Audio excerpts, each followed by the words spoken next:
Všemohúci Boh povolal z tohto sveta k sebe nášho brata Milana. Jeho telo ukladáme do hrobu, aby sa vrátilo do zeme, z ktorej bolo vzaté.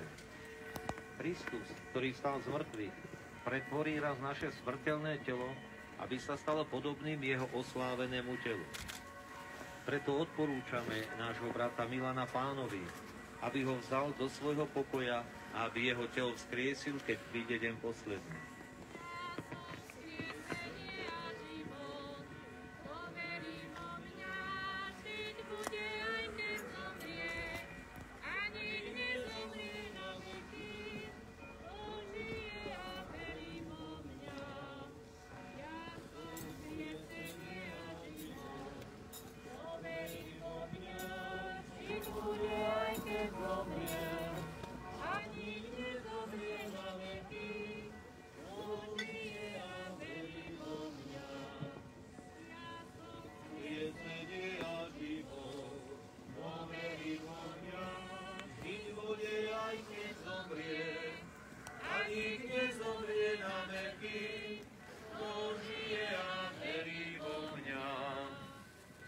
Bože, Ty si náš život a naše vzkriesenie. Ty sa neodvraciaš od nikoho, kto ťa prosí. Vyslíš nás hriešných, keď sa utiekame k Tebe vo svojom zármutku. Prosíme ťa, uveď svojho služobníka Milana, zbaveného večnej smrti do radosti nebeského raja medzi svojich svätých, skrze Krista nášho Pána. A teraz sa obráťme s prosbou za nášho brata Milana, Pane Márii. Zdravá z Márii. Pán s Tebou, hodím do nás nevyžený, a požehnaný života Tvojho Ježiš, Svätá Mária, Matka Božia, Božá nás hriešných, teraz si hodím smrti našej. Amen. Rozpomeň sa, Mária, Matka bolestná, ako si stála pod krížom žalostná, keď na ňom Syn Boží a Tvoj za našu spásu umieral. Pre bolesti, ktoré si tam prežívala, láskavo oroduj za nášho brata Milana pred trónom milosrdenstva. Amen.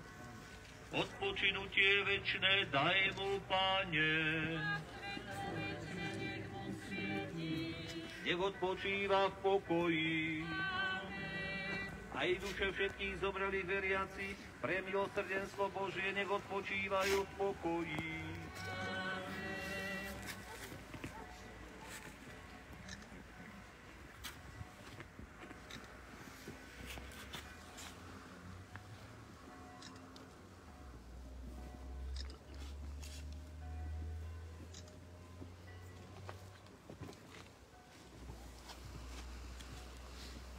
Láskavý Bože, nad týmto otvoreným hrobom so smutnou tvárou a drákom plným slov sa skláňame pred Tebou. Každý z nás prejde v živote rôznymi cestami. Niekedy dobrými a ľahkými, niekedy bolestnými a ťažkými.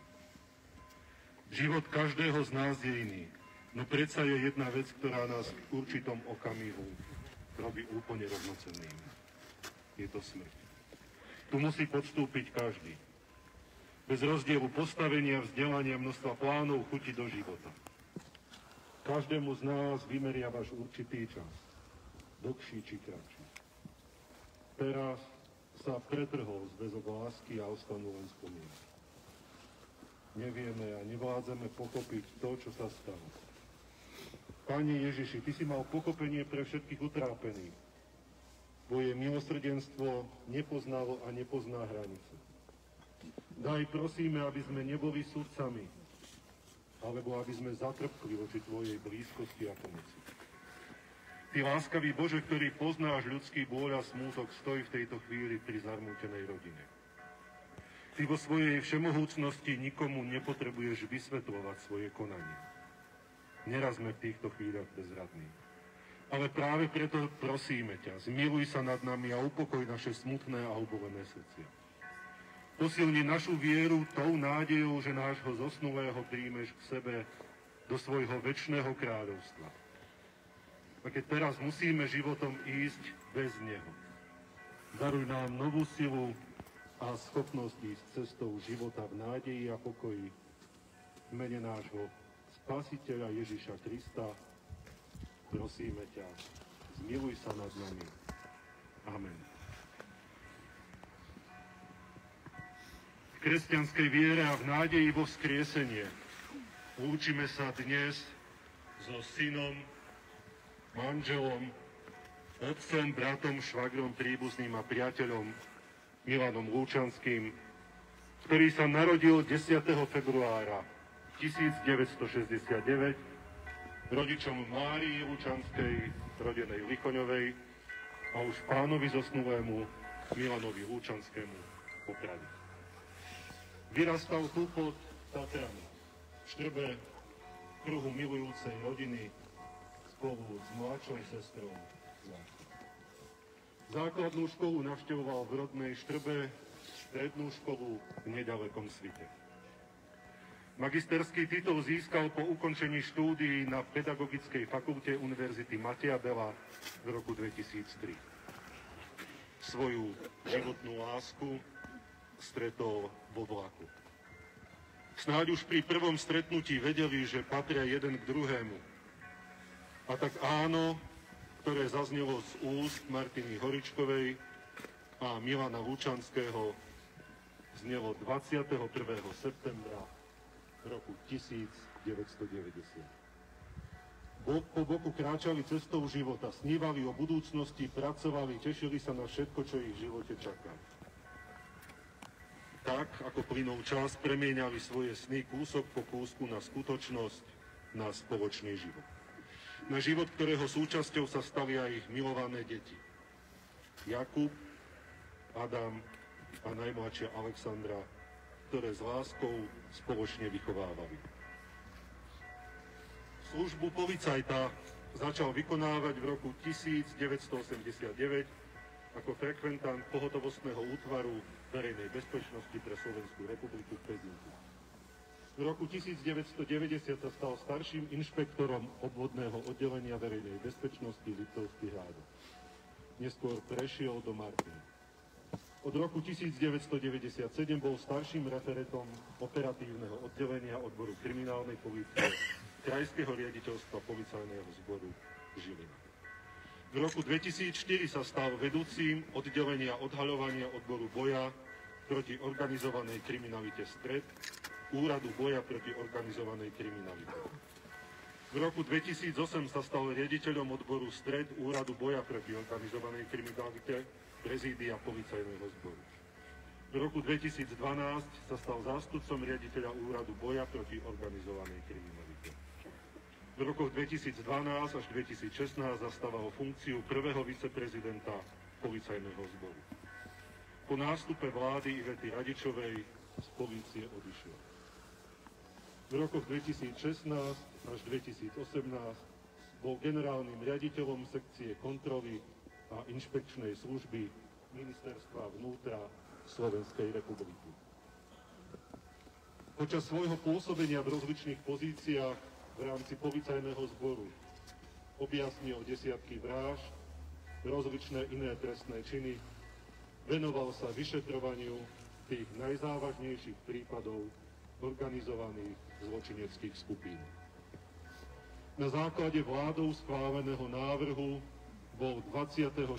novembra roku 2018 prezidentom Slovenskej republiky Andrejom Kiskom vymenovaný do hodnosti generála. Pozíciu prezidenta policajného zboru zastával od 1. júna 2018 do 31. augusta 2020, keď požiadal o uvoľnenie zo služobného pomeru a odišiel na výsluhový dôchodok. Polícii odslúžil 31 rokov. Miloval prírodu. Bol vášnivý poľovník. Rád chodil do Tatier v rámci relaxu a fyzickej aktivity, nosil materiál aj na zámkovského chatu, mal rád psov, venoval sa kinológii, jeho záľubou boli aj bojové umenia, pri ktorých mal svojho kamaráta, s ktorým si rád zacvičil. Aj to prinášalo do jeho života radosť. Nadovšetko miloval svoju rodinu a urobil by pre nich aj nemožné. Je pre vás nenahraditeľný a zaiste vo vašich mysliach zostáva ako láskavý a milujúci syn, manžel, otec, brat, priateľ.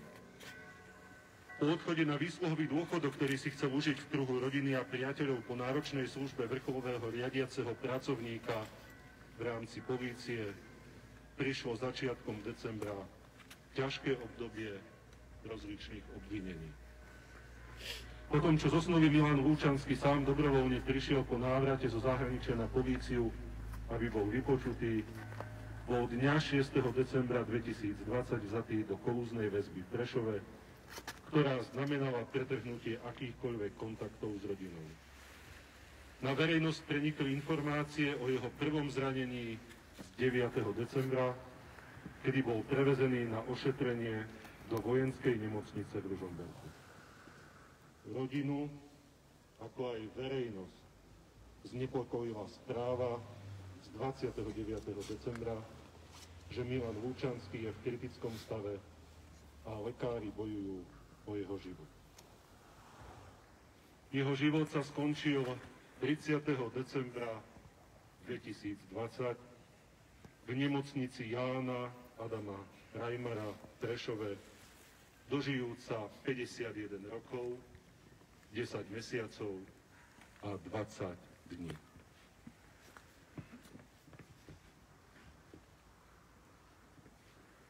V túto chvíľu patrí sa poďakovať za život.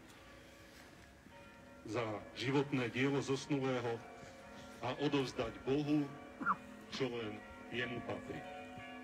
Chceme poďakovať za všetko dobré a pekné, čo ste v kruhu rodiny spolu prežili.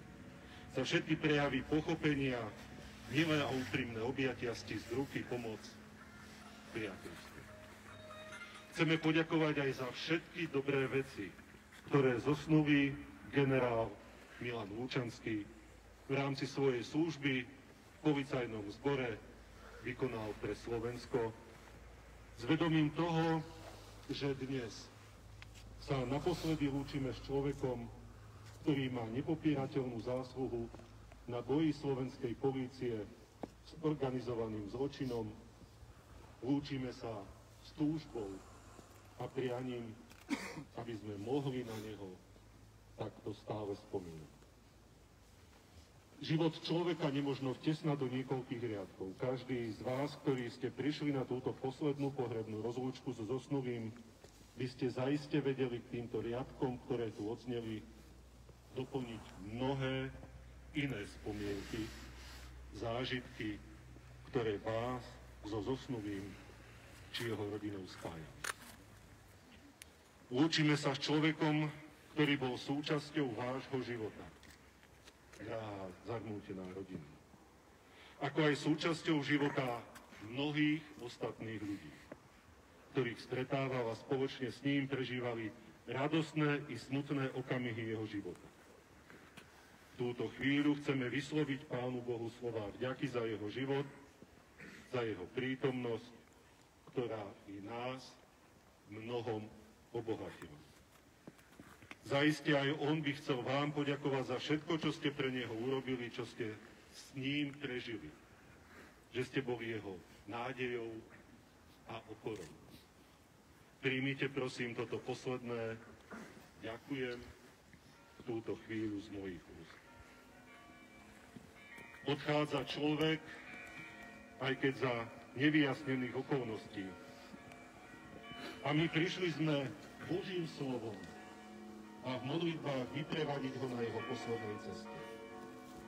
Vzdať mu česť, rozlúčiť sa s ním vo vedomí toho, že nič nie je pred Bohom také skryté, čo by raz nevyšlo na svetlo Božie. So zosnulým sa lúči mama, Mária Lučanská. Aké ťažké a bolestné je stáť nad hrobom vlastného dieťaťa. To vie málo kto pochopiť. A je to o to bolestnejšie, že pred 4 mesiacmi ste ešte spolu na tomto mieste stáli, keď ste vyprevádzali na poslednej ceste vášho manžela, otca zosnulého. Lúči sa manželka Martina, ďakujúc mu za spoločne prežité roky, všetky pekné veci, ktoré im bolo dopriaté prežiť. Lúčia sa deti Jakub, Adam, Alexandra s vďakou za život a láskavú výchovu. Lúči sa sestra Zlatka s rodinou bratranci, sesternice s rodinami, ako aj celá bližšia i ďalšia menovaná i nemenovaná rodina. Lúčia sa policajti a bývalí kolegovia z prezídia policajného zboru a ministerstva vnútra Slovenskej republiky. Lúčia sa kolegovia z polície Českej republiky, Poľska, Maďarska. Lúčia sa členovia klubu generálov Slovenska, priatelia, spolužiaci, vrstovníci, známi, obyvatelia rodnej obce, všetci tí, ktorí ste sa prišli s ním rozlúčiť na jeho poslednej ceste. Nechajme ich, nech odídu, keď naplnil sa čas. I keď nám srdce žiarom praská, i keď nám chýba ich nežný dotyk, i keď nás bolí to prázdne miesto plné, zostala predsa láska. A to je vzácne dedičstvo. Spomienka, úsmev, dotyk, objatie. Slová, čo bohato prikryli náš stôl. Čas s nimi nie je dlhý, no vzácny pre nás bol. Svoj domov všetci máme u Pána. On svojich verných stále čaká. Tá vzácna istota nám navždy zostáva. Buď mu za to vďaka. Nuž, nechajme ich. Nech tížko odídu, keď naplnil sa čas. My predsa srdcom veríme, že v nebi stretneme sa raz.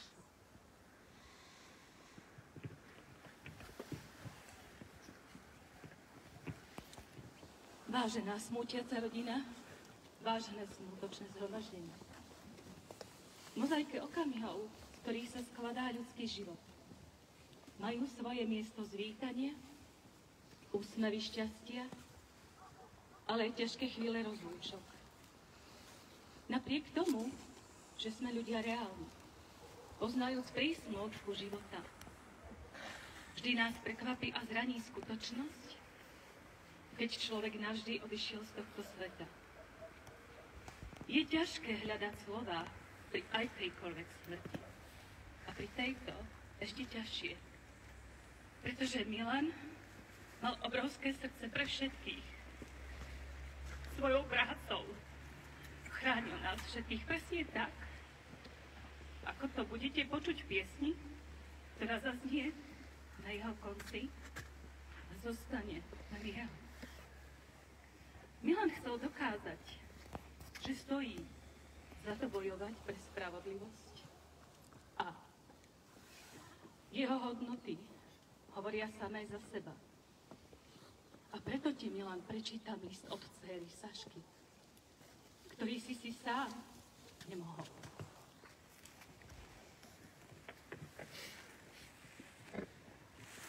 Moje obľúbené miesto. Moje obľúbené miesto je lúka, ktoré je kúsok od nášho domu.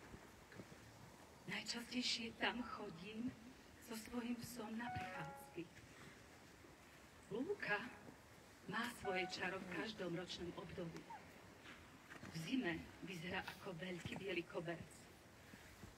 Páči sa mi, keď sa prechádzame po snehu a zanechávame za sebou stopy.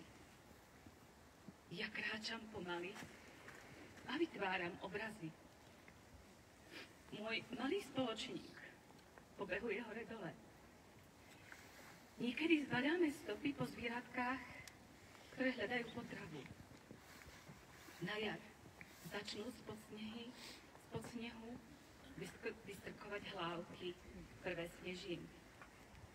biely koberec postupne mizne a nahrádza ho farebnejší. Na niektorých miestach ostávajú po snehu malé kaluže, ktoré sa na slnku trblietajú ako diamanty.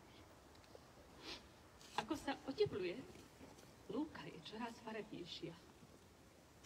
Zafarbujú ju úpavy, žlté ako slniečko.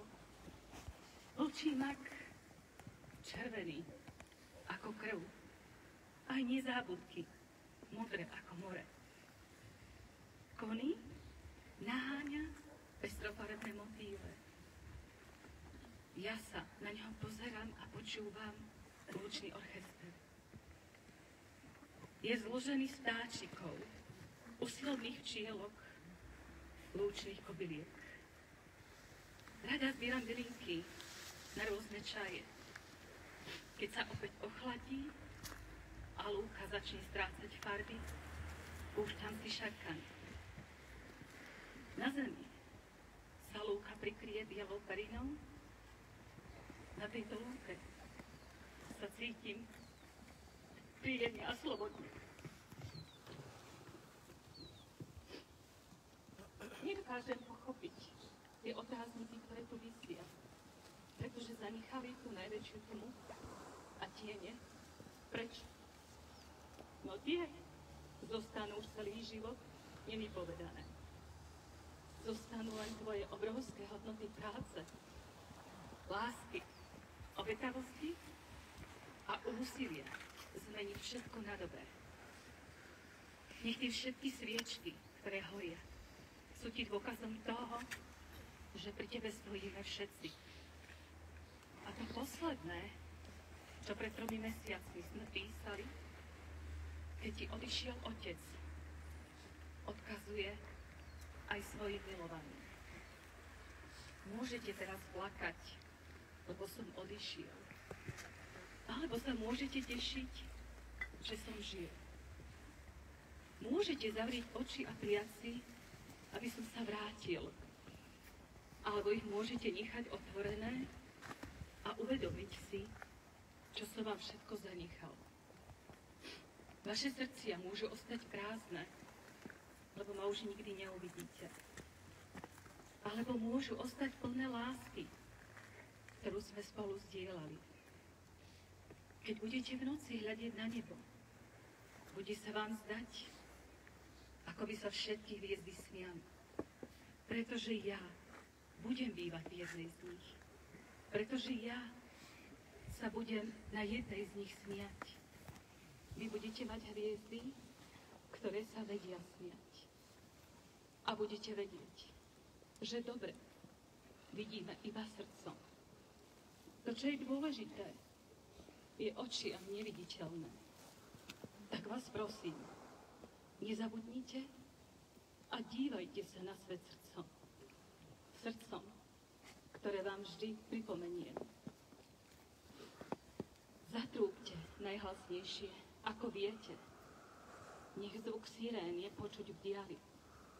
Nech vedia tí, čo necítia, čo nám Slovákom zobrali. Nech vaše trúby silno zvučia. Nech každý počuje, s kým sa Slováci lúčia. Nech je hlasné vaše trúbenie, aby bolo cítiť v diaľi slovenské cítenie.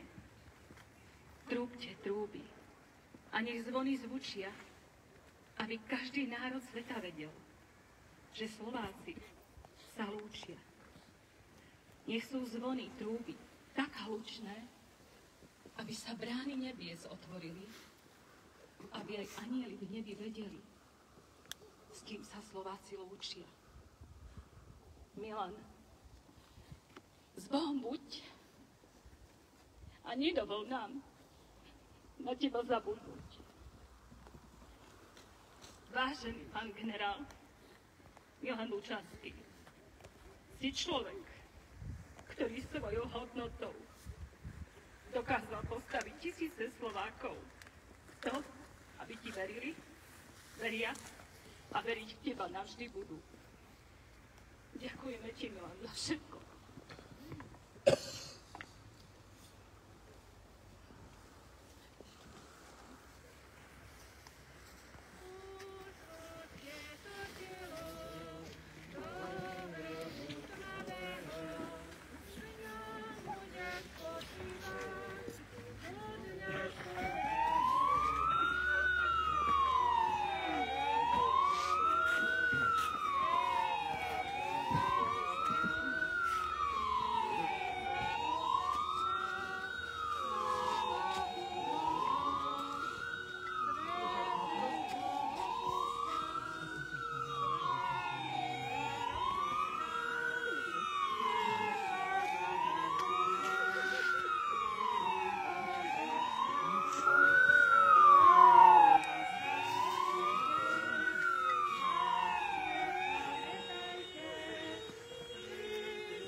s vami. Nech vás žehná, poteší Boh, ktorý vo svojej nevýslovnej dobrote stvoril človeka a z mŕtvych stane svojho milovaného syna dal veriacim nádej na vzkriesenie. Nech nám, žijúcim tu na zemi, odpustí hriechy a všetkých zomrelých nepríjme do vlasti svetla a pokoja. Nech vás všetkých privedie do večnej radosti s Kristom, o ktorom pevne veríme, že víťazne stál z mŕtvych. A požehnanie všemohúceho Boha Otca i Syna i Ducha Svätého nech zostúpi na vás a zostane vždy s vami. Iďte v mene Božom.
Vážené smutočné zhromaždenie, dovolte mi ešte poďakovať pánom farárom za dôstojnú cirkevnú rozlúčku a vám všetkým, ktorí ste sa prišli rozlúčiť s pánom generálom Milanom Lučanským.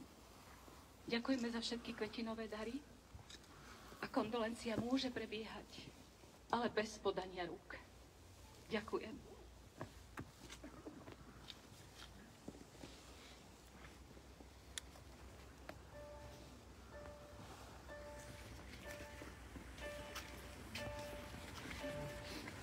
Pokoj vám, ja zanechávam,